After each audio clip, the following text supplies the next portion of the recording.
এই যে কি জানো মাইকিং করার আগে বললো যে যার আকর্ষণে আপনারা বসে আছেন, আস্তাগফিরুল্লাহ, এই কথাটা আমি পছন্দ করি না। ব্যক্তির আকর্ষণে কখনো বসে থাকা যাবে না। ব্যক্তির আকর্ষণে আমরা একত্রিত হব না, বরং আমরা বসে থাকব, আমরা একত্রিত হবে একটা কিতাবের আকর্ষণে। ওই কিতাবের নাম আল কোরআন। ঠিক কিনা? ব্যক্তি আমাদের দেখার বিষয় নয়।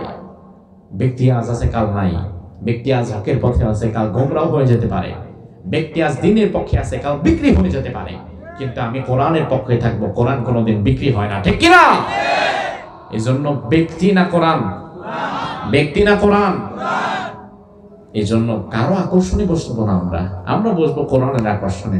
কোরআন থেকে কথা হবে, আমরা সেখানে আসি। কোরআন যেখানে আমরা সেখানে। যে মাহফিলে কোরআন নাই, যে হুজুরের কাছে কোরআন নাই, ওই হুজুরের সাথে আমাদের কোনো সম্পর্ক নাই। এখন যেহেতু আমরা কোরআন শুনবো, কোরআন শোনার আগে কিংবা কোরআন পড়ার আগে আউযু বিল্লাহ এবং বিসমিল্লাহ পড়ার দরকার আছে না নাই? আমার একার না, আপনাদেরও। হ্যাঁ, আপনাদেরও।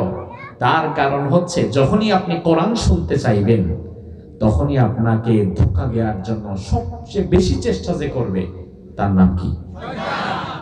তবে ঈদগাতে তো নাই, ঈদ ঘরে নাই, 5 তারিখের পরেও আছে।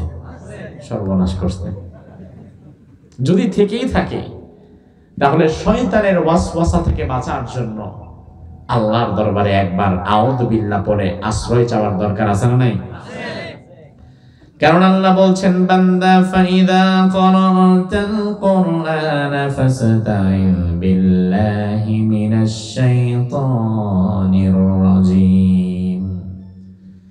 ও আমার বান্দারা শুনে নাও, তোমরা যখন আমার কোরআন পড়তে যাবা কিংবা কোরআন শোনার জন্য কোন কোরআনের বাগানে গিয়ে বসবা, তখন কোরআন পড়ার আগে কিংবা কোরআন শোনার আগে তোমরা আউযু বিল্লাহটা পড়ে আমি আল্লাহর দরবারে আশ্রয় চেয়ে নাও। এই জন্য কোরআন শোনার আগে আল্লাহর দরবারে আউযু বিল্লাহ সকলকে একবার পড়ার দরকার আছে না নাই? আপনারা পড়তে রাজি আছেন তো ইনশাআল্লাহ?